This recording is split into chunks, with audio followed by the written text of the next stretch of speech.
But good morning once again.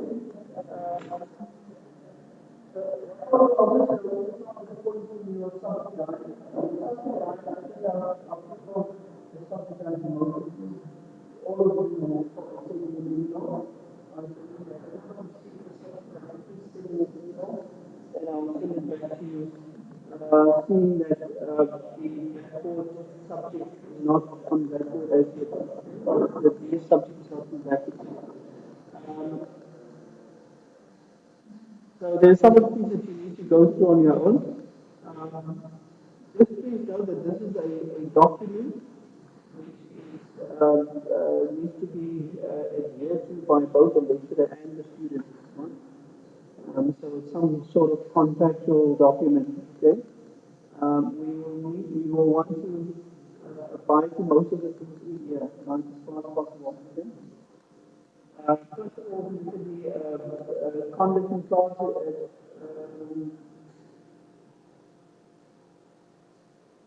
Okay, some of the, I think I spoke towards some of the things that I require from you in terms of your attendance and also making sure that you get the work or the notes, whatever you need, right? So it's up to you. If you have missed the class and you were out of class and there were important things that were discussed or it is your responsibility to make sure that you get those documents, get that information, right? So that's why attendance is very important. Okay? So we will be engaging in things like lectures, tutorials, and practicals. And of course, you need to consult with at your timetable as published. The learning management system, which the Blackboard as we know it. Our communication tool will be via Blackboard, although we might use other platforms to engage in communication.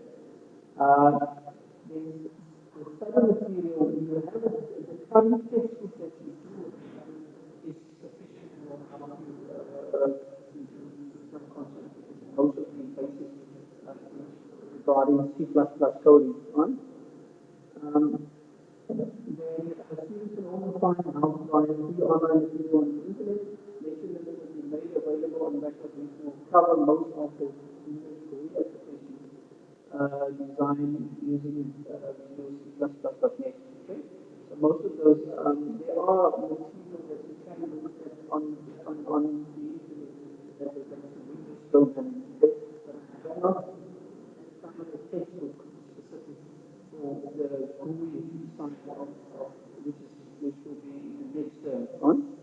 So you can consult websites like Function X, Microsoft MSDN, Visual C++.net, programming, C programming.com portals. So those are some of the websites that you can have a look at. There might be others I will let you know of those.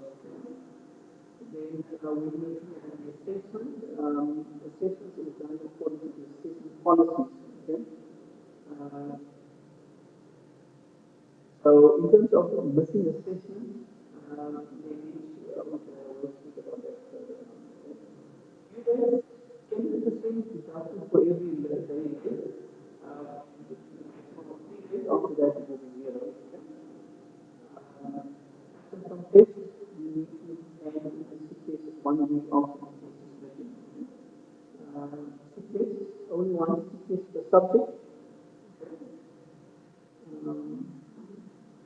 From the part,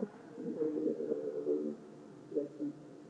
Let me say that I think noting something of the last one is being agreed to by the lecture, both lecturers on either side. Test case, whenever you get a test, you will have 1 week to query that test. 1 week after the test has been issued, or the result of that test, you will have 1 week to query that. And then federalism is set out in the university policy, you can read into that.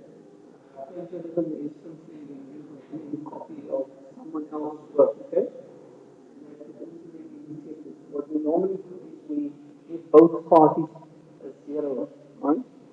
In other words, have, if someone comes and hands in work similar to yours, then you get zero, right? Both of you get zero, okay? The only leniency that I will have is that when the one party confesses that they were at fault and the other party did not know about it at all, then we need to award the marks to the originator, okay, of that assignment. Right? Your assessments, there will be 5 basic assessments which will count towards your practical mark. We have a practical test in the first term, which is 20%. And on your system, we have a system database. So if you get your marks, you normally get a set of 5 marks starting from term 1, term 2, and term 3. Now, the assessments will not necessarily be entered in the order in which one to two. So assessment 2 is not term 2 or T1, T5. Okay? Rather, assessment 2 is T5 in this case. Okay? Because it's based on the weightings that is entered onto the mark system and the subject system weightings. Okay? So, but what is important, that is not really important to you, but the weight, and then of course the scope assessment. Okay? I mean the scope of the assessment. So the assessment 1, assessment 2, assessment 3. This is the online course, the theory, practical test, and so on. Portfolio assignments, which will be done throughout the year, but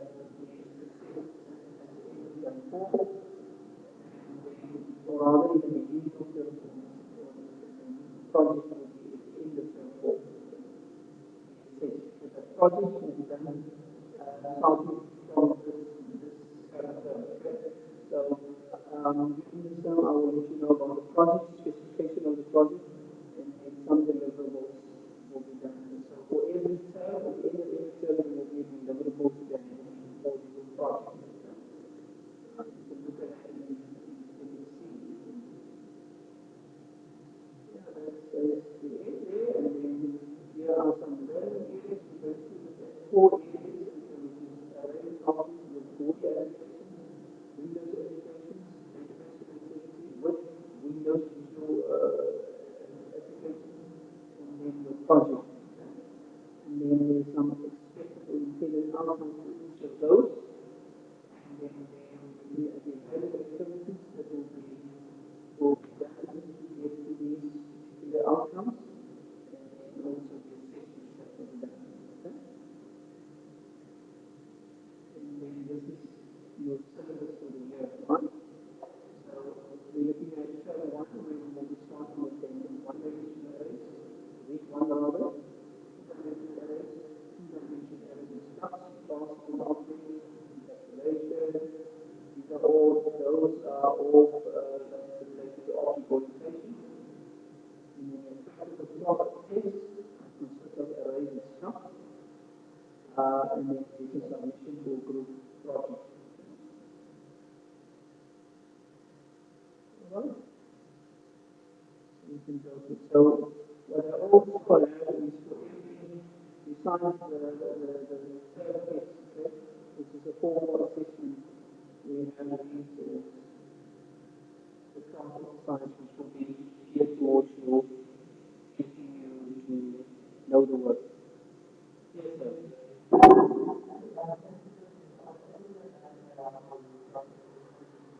And what?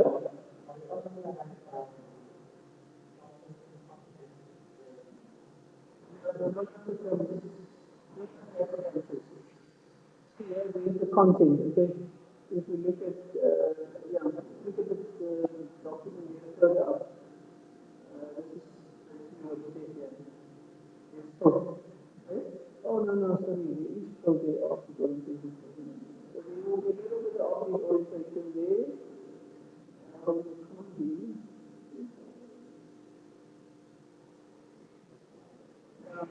But not too much.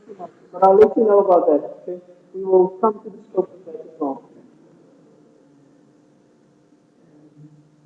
So exercises is the exercise, lab exercise.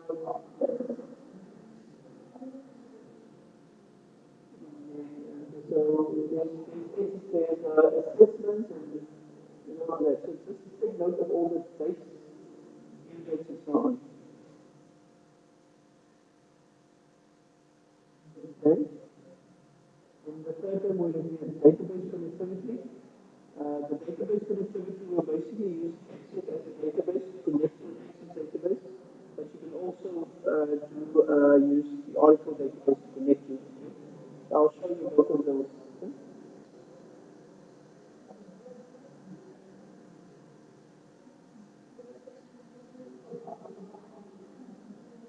All right. So, any questions regarding to the subject guide? Okay. Please make sure that you get a copy of this subject guide. Okay. Because I will refer to it throughout the year. Okay. So don't ask me what test, or when is the test, or what test are we writing, or are we writing a test. This is all in the subject line. You should be familiar with that. Okay? Right, so the appendices here is detailing the assessment 2. That is more in detail with regards to assessment 2. And then even up to the number of questions that we're going to ask you, because we're trying to work around that. Okay? Assessment 4, which is the portfolio assignment. Please note that for assessment 4 is we will hand out at least 10 assignments. Okay? In other words, programming assignments that you need to do. Okay? You will then at the end of the year do a presentation of those, or one or two or whatever assignments. Okay? The criteria for doing the presentation is that you have to have all 10 assignments. So if you don't have all 10 assignments, then you're not going to do the presentation, which means you can get 0. Okay? Alright? And then, so these are the assignments and these are the covers for each assignment.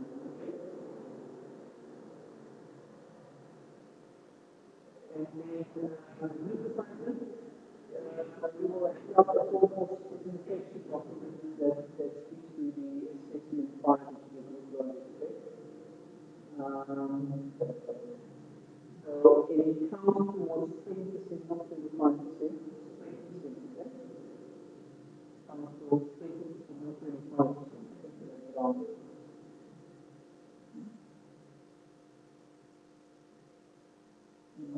So these are the handles, your structure specifications, the design, and the work breakdown structure.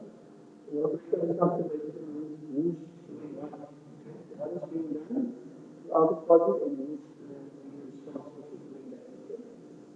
Database design, and the final project is the presentation. Okay, so documentation counts as 5% of the project mark. Presentation 50% is the other 50% will be split between the individual. In other words, you will also get a mark for individual individual mark and a group mark. Okay?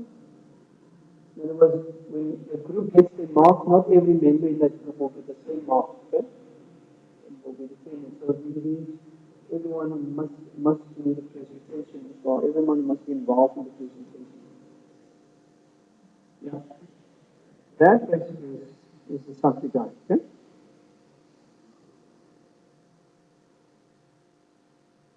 All right. Any questions? Right. Then I do have some exercise for you to be done. Okay. I've given some due dates for this exercise, for instance, next Wednesday. And these exercises also speaks to work that you would have already done in first year. Okay. Maybe you identify, maybe you're familiar with some of the questions there. So The right answer as you can see any integration by user, right, so to find out whether it's an odd or even number. Okay? Let's do that. Find the absolute value of a number entered by user. Find what is the absolute value. What is the absolute value? Right, probability calculator is the same as one of the devices the item are input by the user in this one of 10% off if the expense is more than. So there you need to have what statement? Each statement. Okay? And then right code to determine whether the seller has made a profit, and first loss, or to determine how much profit it is. So there is just basically minus and calculations. And then the ages of Jacob, Peter, and Abigail is input by the user by determining the youngest of the three. You can also determine the eldest of the three, or you can determine the average age. That's basically just to see whether you are able to do these. Okay? And this will tend in a practical class, and I want to see whether you are able to do this. Okay? So there are two of these type of exercises. There's another one here. This one is now maybe more unique or more. I propose to check whether a triangle is valid or not when the triangle of a triangle in the value is the three triangles of the triangle are entered by the user in the link. Triangle is valid if the sum of all the triangles, the angles of the triangles, they need to all equal to 180 degrees. Okay. It doesn't make them a valid triangle. Okay. And then right code to calculate the monthly telephone bills. Okay, so there is also some if checks. If that is our rand, rand 200 rand for up to 100 calls plus 60 cents per call for the next 20 calls, 50 cents for the next 50 calls, so on. So you need to work out that same with that.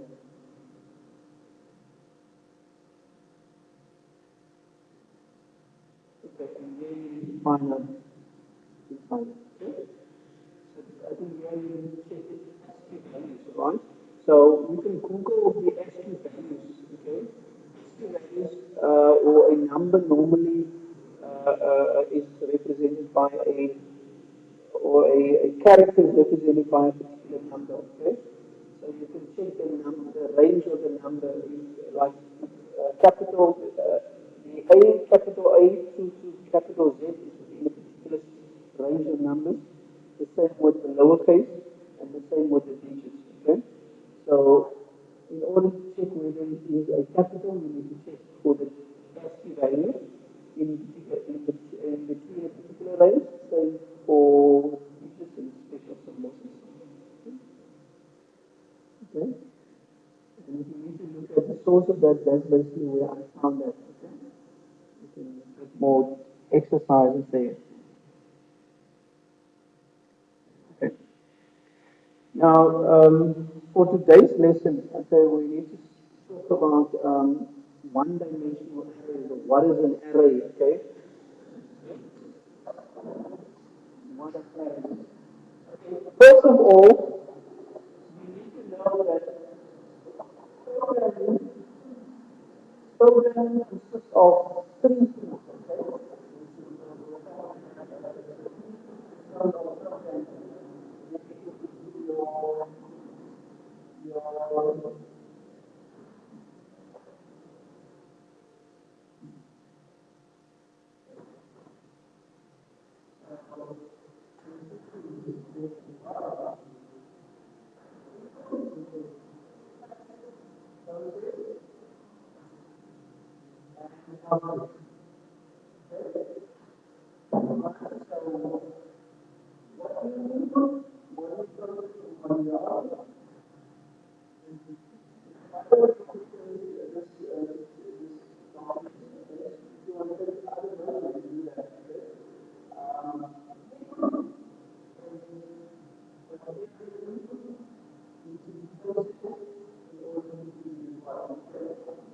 So normally we have terms of this terms we will say the data and the information.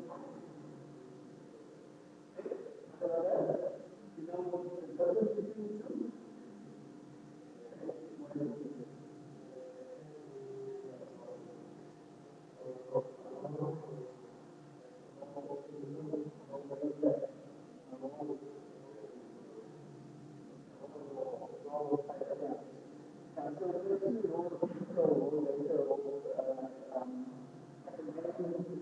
Not meaningful. It's not really meaningful. It's just a so,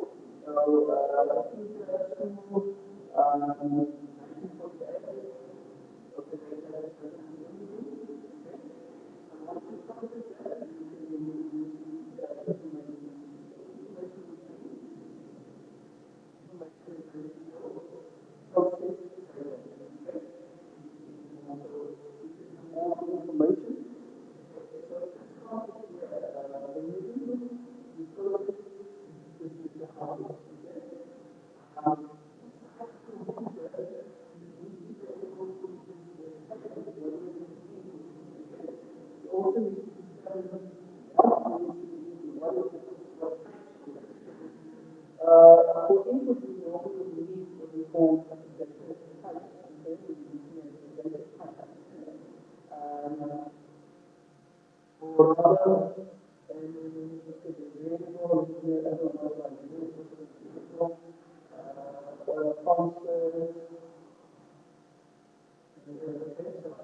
Normally, items, anything to the computer must be stored in some format.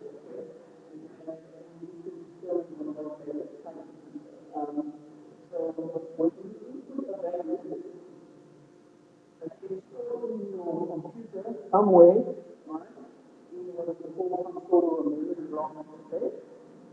This memory block will be assigned or allocated, and the special block where you say that this block is only taking this.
Into at least 3 or 4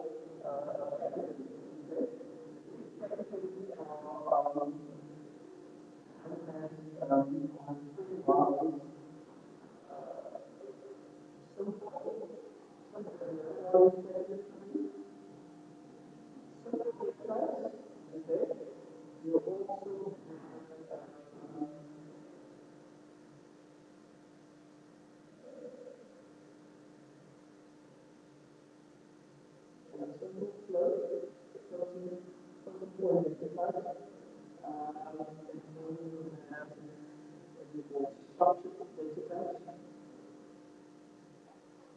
And the last part here is basically points or pointers or address types. Okay? So data basically means that data type can only hold one value at a time. So assign a value to one equal to that. So you will assign to that and you will assign to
want to store five values input declare five variables, okay?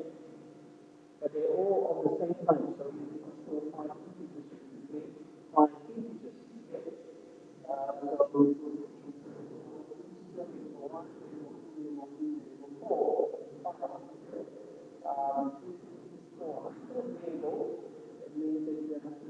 okay? You might want to store variables, okay?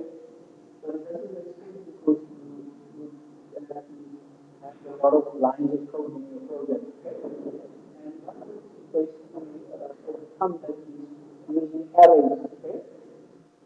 So an array falls under structured data types, okay? An array is a structured data type, okay? So in an array, you can declare one variable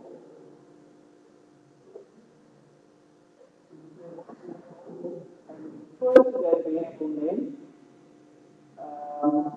using indexes. Okay? So the idea is to only declare one variable and refer to that one variable all the time. Okay?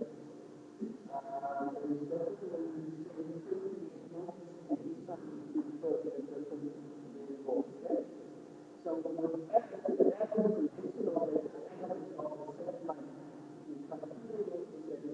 of the same kind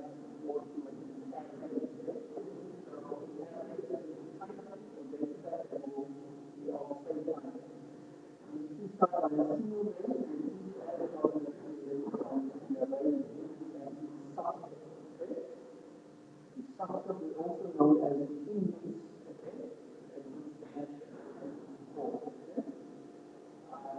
So examples of average, for instance, is a list of student names. Okay?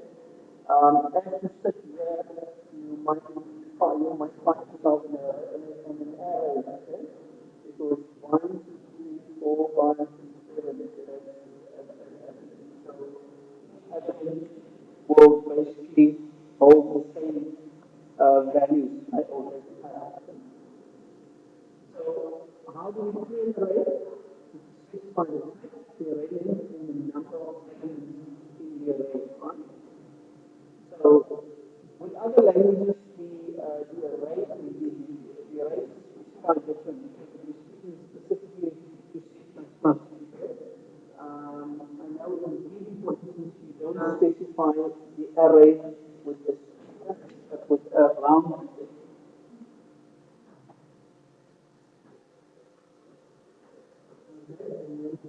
Might not give the size of it as 5, and rather give it the 4, okay, will be the highest index, okay, that makes it.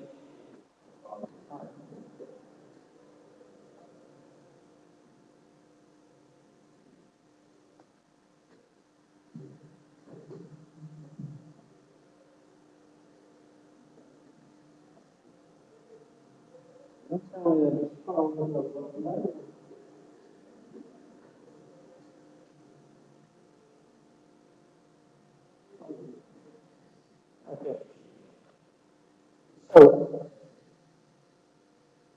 Right, so that's how you declare an array. So what happens in memory, what happens in your computer is that an array of memory blocks is then a result store or to store those values, right? So it's memory is being allocated. And every block will then basically a particular element that is consecutive to the previous one which it follows. The rule basically on the array is that for each of this you have so it's size of the user is always 4 bytes, okay? If you can memory addressing it will basically say if memory block 1 is one address 104, then the second block will be address 108, and then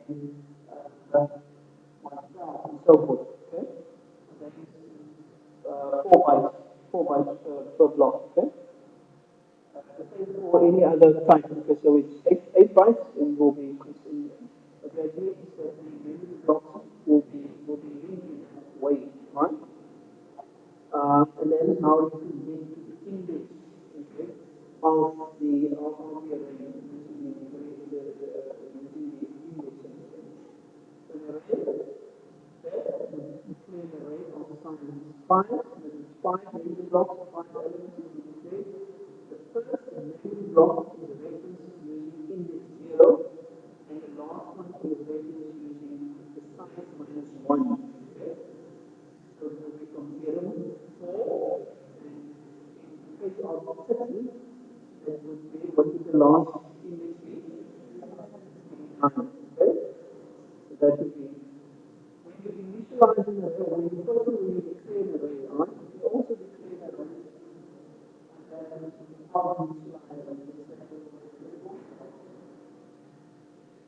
so that is a non-initialized array, basically an array that is not initialized, okay?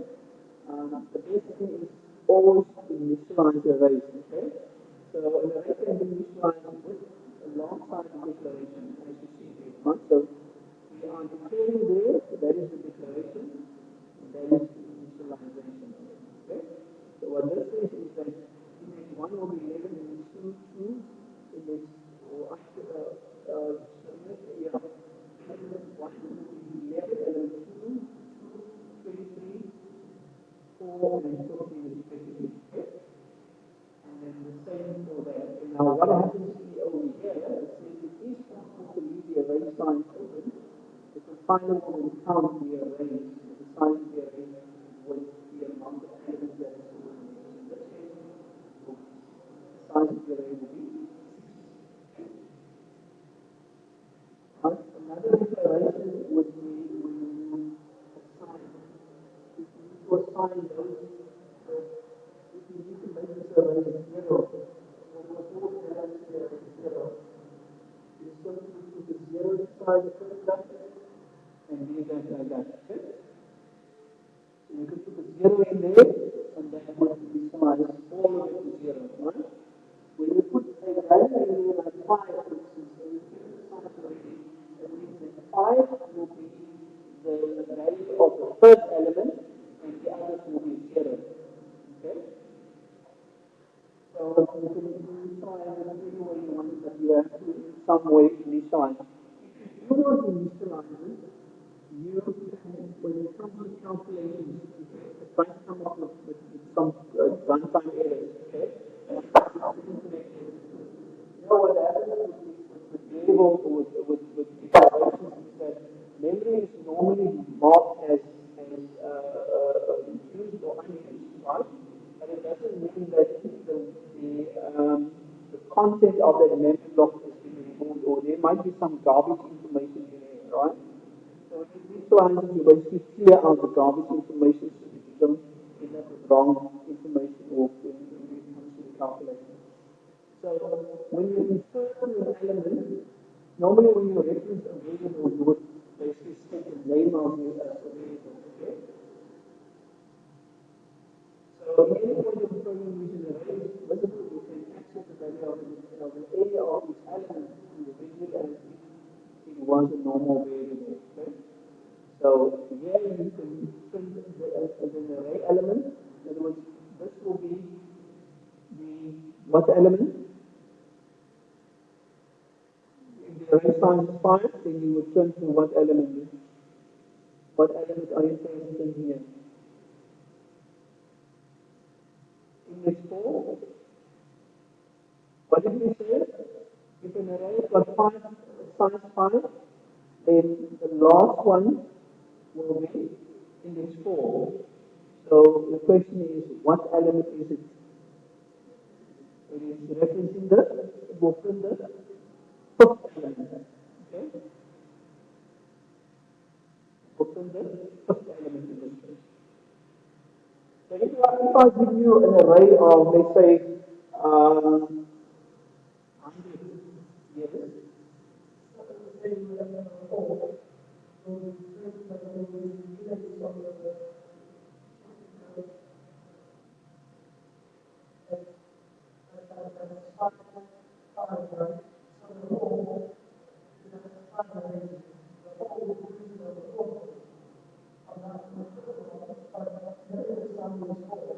no, let me just do this again.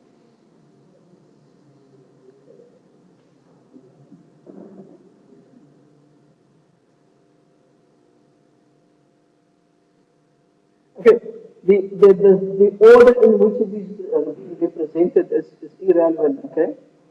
So because in memory, you see a memory block might have a block there and a block there and a block there and a block there, but they're all linked, which makes up the array, right? So the way we present it here is just to illustrate an idea, okay, of arrays.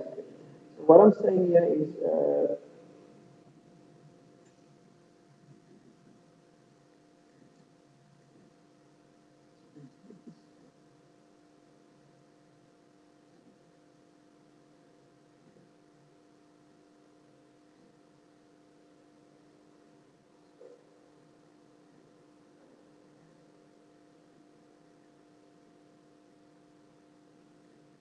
okay, so let's say I store a value in here,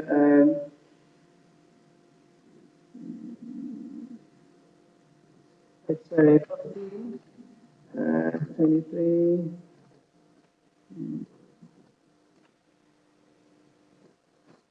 okay. So when I print this array, okay, when I want to print, okay, so let's say the name of the array is called int variables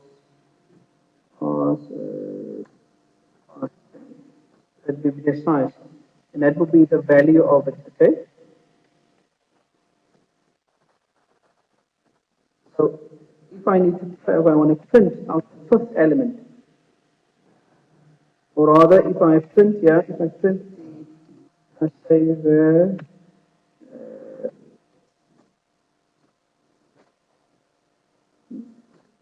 so that will print out what value? 17, okay? Yeah, so it will print out 17. That will print out 23 and hey, oh, 41. Okay, you sharp there now. 41. Okay, not 23. Okay, and that one will print. Okay, 29. So if I have 100 elements and I ask you print out the value or display the value of the 53rd person, then you would refer it with what index? The 53rd person. Then it will be 53rd person. It will always be one less, okay? One less, okay? So that's basically, so your index normally starts off with 0, okay? So that will be index 1, 0, 1, 2, 3, and 4. Okay? So that will be your indexing. So let's get them back to that. So like I say, when you refer to this, so here you print the element, you can print the element using the cout statement, you can assign a value to the element using a normal assignment statement, or you can input a value using the C statement. Okay? Either way, you can use those. That. Okay? Um, so normally you need to process an array, right? So because an array makes use of the same name but different subscript, you can then use a variable to control which subscript to look at. Okay? So instead of using literal values or actual values here, where we use 4, you can put a variable in the place there, right? But that variable must be a declared variable, okay? And then when you want to process an array, you use a for loop or a loop, or not necessarily a for loop, but for loop makes better sense because we can now sort of control it better because you know how many elements we want to process. Okay? So you return integer called age with the sign of 10 and an integer called I. Integer I is not initialized, so that we initialize in for loop. We say I is equal to 0, while I is less than 10. So why should we say less than 10? Why don't we say equal to 10?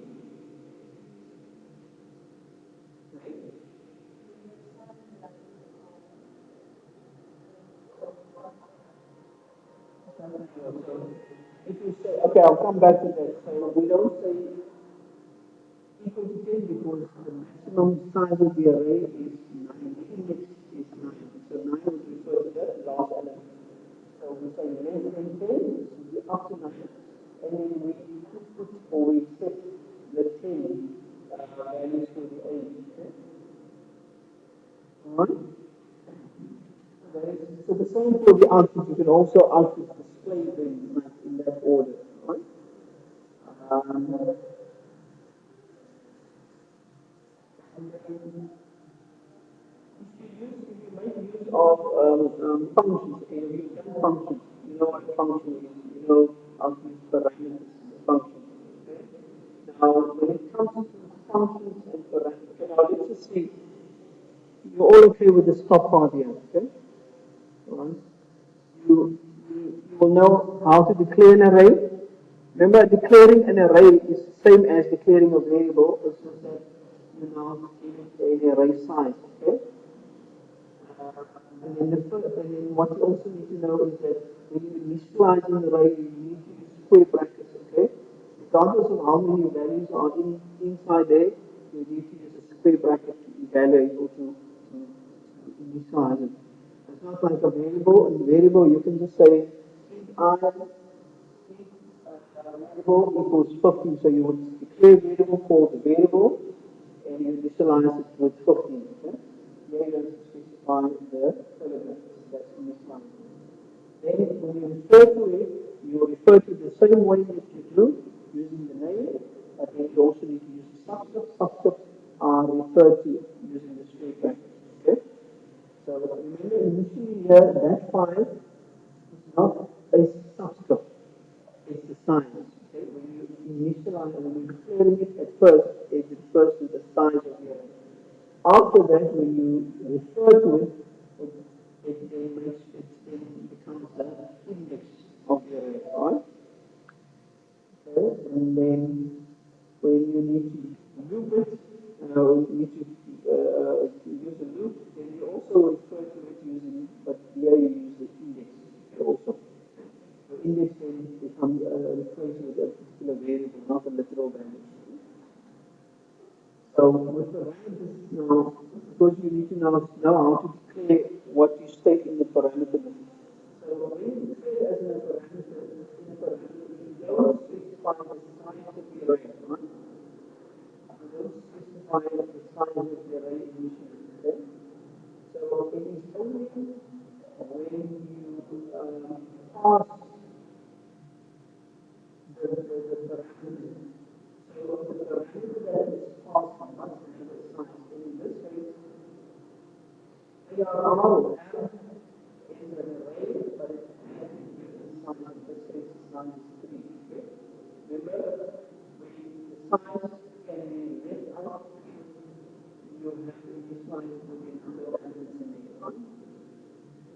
So looking at that again, void, and then you put this in space and size is based on the okay? Then in order to pass to a function array as R20, you need to write a call as so we call that function R. So when you call the function, when you pass it, you don't specify the indexing because so there's no, so you just pass the label as is, okay? So here's another example, a concrete example that we and the length is basically the size that you pass. So when you pass the array, so this is basically what happens inside the array, what is the function. So when you call the function here, you call it with the parameter, the array, and the size of the array. So once it gets there, it knows that length is 3, and it will process the array according to the size. Okay? In terms of you heard about passing by references, passing by val. Okay? Now, arrays are always passed by reference. They are by default they are passed by reference. Okay? Simply because when you refer to an array to the base address of that array. The base address refers to the address of the first element within your array. Okay? So when you pass it like that, you basically pass the address. And you know that when you pass by reference, you pass the address. Okay? And then it references the actual value. Right? Okay. You try to sleep now. No, she wants to sleep.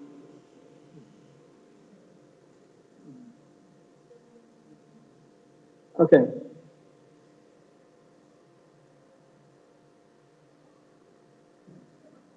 Right.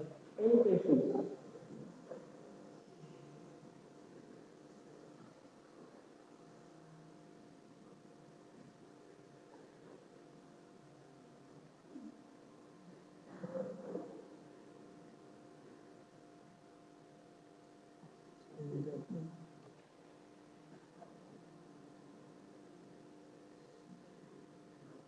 Okay. So in terms of the exercises over here, I'll add more exercises that basically test the skills, test your idea of or your knowledge of arrays. Okay. But for the practical exercises, the next practical, I don't know when you get the next practical on Thursday, tomorrow. Okay, for the D and E group, I'll see you tomorrow. So then we'll look at some examples of one-dimensional arrays.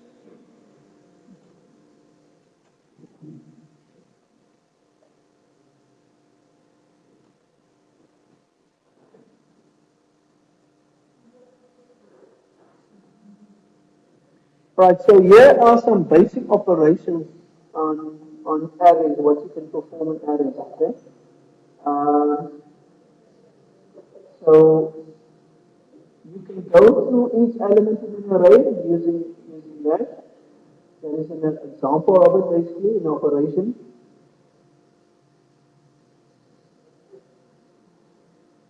And this is now definitive. Here you can read or read input the element.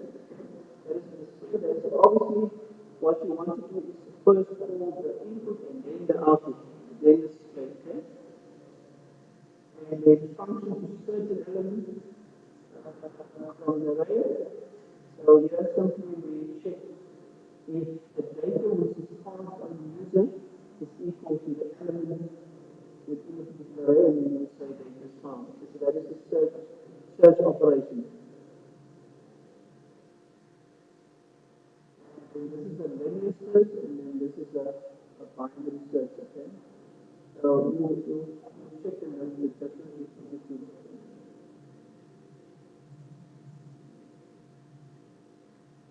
And the sorting. heard about bubble sort already? You heard about it? You heard about it. Bubble sort is just sorting, so you can do quite a couple of things with arrays, okay? Arrays are basically a list of data. Now, I'll come back to these insertion array, selection sort, and other different sorts. The sort that we basically will be working with is the bubble sort. That's the most popular sort. Okay. There is the insertion sort. There's a selection sort. And then there's also a merging of two arrays. Okay. You can also merge two arrays. Okay. That would be quite interesting since you can merge two arrays. Okay. In other words, take the values of the one array, the other array, and merge it into one array. You might want to do that at times where you make, for instance, you've got two classes or two lists of groups and you want to actually combine them and make them one group. Okay? So those are some of the operations that can be done. Okay?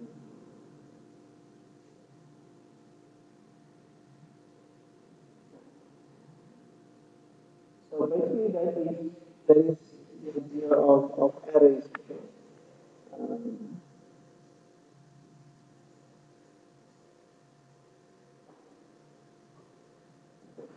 about like anything else.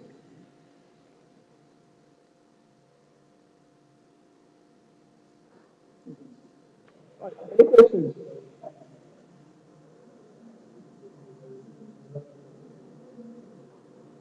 You know what an array is now?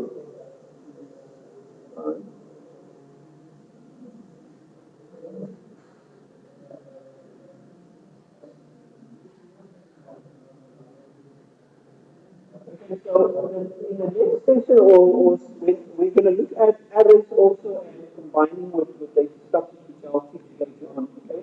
So for now, we only look at an array with one item.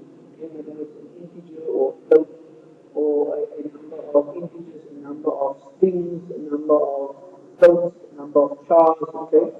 So that's only one value, right? Later on, we'll see that we can actually make an array of another type. Okay?